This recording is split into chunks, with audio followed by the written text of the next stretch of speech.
Dear students, today we are going to learn the lesson Art Books and Burial Tellers. किताबें और burial place जहाँ पे लोगों को दफनाया जाता है, यानी कब्रगाहें हमें क्या बताती हैं। बेसिकली हम किताबों की बात करें तो आज हम लोग वेद के बारे में जानेंगे और टाइप्स ऑफ वेद के बारे में जानेंगे। वेद क्या है? वेद मीन्स होता है नॉलेज, ज्ञान। यानी वेद क्या है? ये ज्ञान की पुस्तकें हैं जिसमें बहुत सारी बातें हमारे जीवन उपयोगी हैं, जो हमारे लिए उसके बारे में पूरा भंडार है नॉलेज का। इसी कारण को कहा जाता है वेद। वेद को श्रुति भी कहा जाता है। श्रुति का मतलब होता है जो सुनने योग्य हो। जो सुनने योग्य है वो क्या है? श्रुति है। और वेद को जो सुनने वाले लोग होते थे उनको श्रोता कहा जाता था। वेद ज़्यादातर संस्कृत भाषा में मंत्रों के रूप में लिखे गए हैं और जो ऋषि मुनि होते थे इन मंत्रों का उच्चारण करते थे, चैंटिंग करते थे, डायलॉग स्थापित करते थे। जो भी नेचर में चीज़ें उपलब्ध हैं उनसे वो डायलॉग करते थे और जो विद्यार्थीगण कुछ सीखना चाहते थे वो इन मंत्रों का वो भी उच्चारण करते थे। गुरु जी की बात या ऋषि मुनि की बात को सुन करके। इस प्रकार से वेद क्या है? श्रुति हैं। वेद क्या है? ज्ञानवर्धक हैं। ये ज्ञान है, नॉलेज है। यानी वेद का जो मीनिंग है that is the knowledge. Today we have to know about the types of वेदा।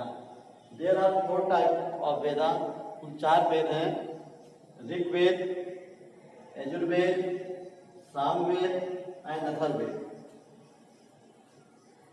चारों वेदों में सबसे पुराना जो वेद है वो है Rigveda, that is known as the oldest Veda. सबसे प्राचीन वेद जो है वो ऋग्वेद है। उसके बाद जो हम आते हैं यजुर्वेद। यजुर्वेद दूसरे नंबर का वेद है। इस यजुर्वेद में ज़्यादातर सेक्रीफाइसेस की बात की गई है, यजना की बात की गई है। कैसे हम डिफरेंट प्रकार के यजना को सेक्रीफाइस करें, कैसे परफॉर्म करें। इसलिए Yajurveda is known as Veda of sacrifices. Next one is the Samaveda. Samaveda में संगीत की बात किया गया है, संगीत की इम्पोर्टेंस की बात किया गया है, संगीत के उपचार, संगीत से उपचार की बात की गई है। इसलिए Samaveda is known as the Veda of singing. इसको गायन का वेद कहते हैं, इसको सिंगिंग का वेद कहते हैं, सामवेद। और चौथा जो वेद है वह है अथर्ववेद। अथर्ववेद में ज़्यादातर आयुर्वेद की बात की गई है, मेडिसिनल प्लांट्स की बात की गई है, मेडिसिन की बात की गई है, चिकित्सा की बात की गई है। तो इस तरीके से 4 वेद बहुत ही इंपॉर्टेंट हैं: ऋग्वेद, यजुर्वेद, सामवेद एंड अथर्ववेद। अब हमें ये भी समझना है कि इन वेद्स में या जो वैदिक पीरियड है उस समय कौन से देवी देवताओं का ज़्यादा महत्वपूर्ण थे। तो वैदिक पीरियड में हम देवी देवताओं की बात करें तो उस समय 3 महत्वपूर्ण देवी देवता का वर्णन मिलता है। सबसे नंबर 1 पे अग्नि देवता का नाम आता है। अग्नि, आज भी हम लोग जो है अग्नि की पूजा करते हैं क्योंकि अग्नि के बिना जीवन संभव नहीं है। तो Agni is known as god of fire. इसको हम आग का देवता कहते हैं। किसी चीज़ को पकाने में, किसी चीज़ की जब भी कोई चीज़ देखता तो पहले हम अग्नि देवता को आहुत करते हैं। उसके बाद Indra. Indra is known as the god of warrior, योद्धा के देवता। तो वैदिक पीरियड में इंद्र को योद्धा का देवता, गॉड ऑफ वॉरियर कहा गया है।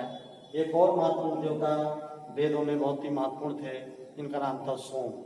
सोम जो है एक प्रकार का प्लांट था जिससे एक विशेष प्रकार का ड्रिंक तैयार किया जाता था।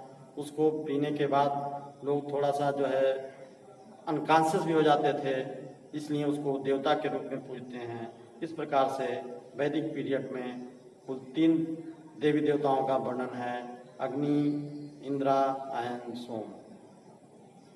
इस प्रकार से हम लोग आज समझे कि वेद 4 हैं: एक ऋग्वेद, यजुर्वेद, सामवेद एंड अथर्ववेद। और जो इम्पोर्टेंट गॉड एंड गॉडेसेस हैं वो हैं अग्नि, इंद्र एंड सोम।